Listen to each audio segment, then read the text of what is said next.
एक समय कुरु देश में ओलों की बड़ी भारी वर्षा हुई।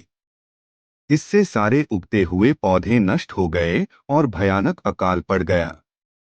दुर्भिक्ष से पीड़ित प्रजा अन्न के अभाव से देश छोड़कर भागने लगी। वहां एक उसित नाम के ब्राह्मण रहते थे। उनकी स्त्री का नाम आटिकी था। वह अभी बालिका ही थी। उसे लेकर उसित भी देश छोड़कर इधर उधर भटकने लगे। भटकते भटकते वे दोनों एक महावतों के ग्राम में पहुंचे। भूख के मारे बेचारे उसित उस समय मरणासन दशा को प्राप्त हो रहे थे। उन्होंने देखा कि एक महावत उबले हुए उड़द खा रहा है। वे उसके पास गए और उससे कुछ उड़द देने को कहा।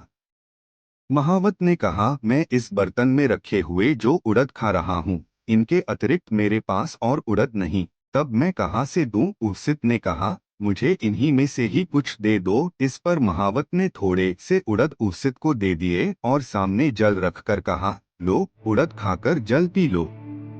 उसित बोले, नहीं, मैं यह जल नहीं पी सकता, क्योंकि इसके पीने से मुझे रीछ पान का दोष लगेगा। महावत को इस पर बड़ा आश्चर्य हुआ।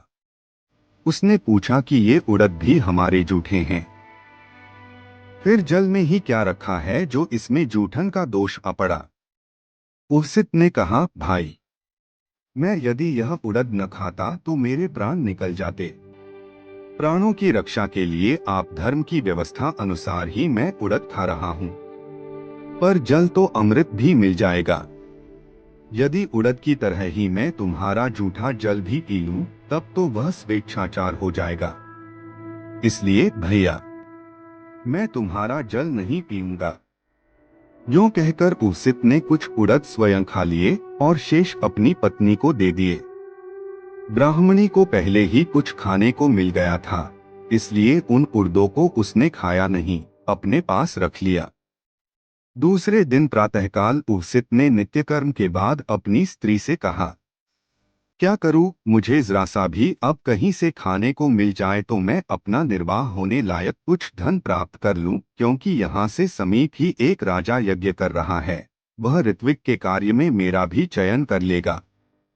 इस पर उनकी स्त्री आटिकी ने कहा, मेरे पास कल के बचे हुए उड़द हैं, लीजिए, उन्हें खाकर आप यज्ञ में चले जाइए। भूख से सर्वथा असह्य उसित ने उन्हें खा लिया और वे राजा के यज्ञ में चले गए।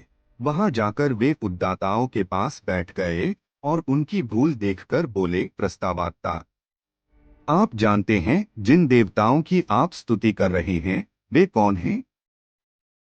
याद रखिए, आप यदि अधिकारिता को जाने बिना स्तुति करेंगे तो आपका मस्तक गिर पड़ेगा। और इसी प्रकार उन्होंने उद्दाताओं एवं प्रतिहताओं से भी कहा। यह सुनते ही सभी ऋत्विज अपने अपने कर्म छोड़कर बैठ गए। राजा ने अपने ऋत्विजों की यह दशा देखकर उसित से पूछा, भगवान, आप कौन हैं? मैं आपका परिचय जानना चाहता हूँ। उसित ने कहा, रजन, मैं चक्र का पुत्र उसित हूँ। राजा ने कहा, ओहो भगवान, उसित आप ही हैं। मैंने आपके बहुत से गुण सुने हैं, इसलिए मुझे ऋत्विज के काम के लिए ऋत्विजों का चयन करना पड़ा। यह मेरा बड़ा सौभाग्य है जो आप किसी प्रकार यहाँ पधार गए। उसित ने कहा, बहुत अच्छा, परंतु इन ऋत्विजों को हटाना नहीं। मेरी आज्ञानुसार ये अपना अपना कार्य करें और दक्षिणा भी जो इन्हें दी जाए उतनी ही मुझे देना। न तो मैं इन लोगों को निकालना चाहता हूँ और न दक्षिणा में अधिक धन लेकर इनका अपमान ही करना चाहता हूँ। मेरी देख रेख में ये सब काम करते रहेंगे। तदंतर सभी ऋत्विज उसित के पास जाकर तत्वों को जानकर यज्ञ कार्य में लग गए और विधिपूर्वक वह यज्ञ संपन्न हुआ।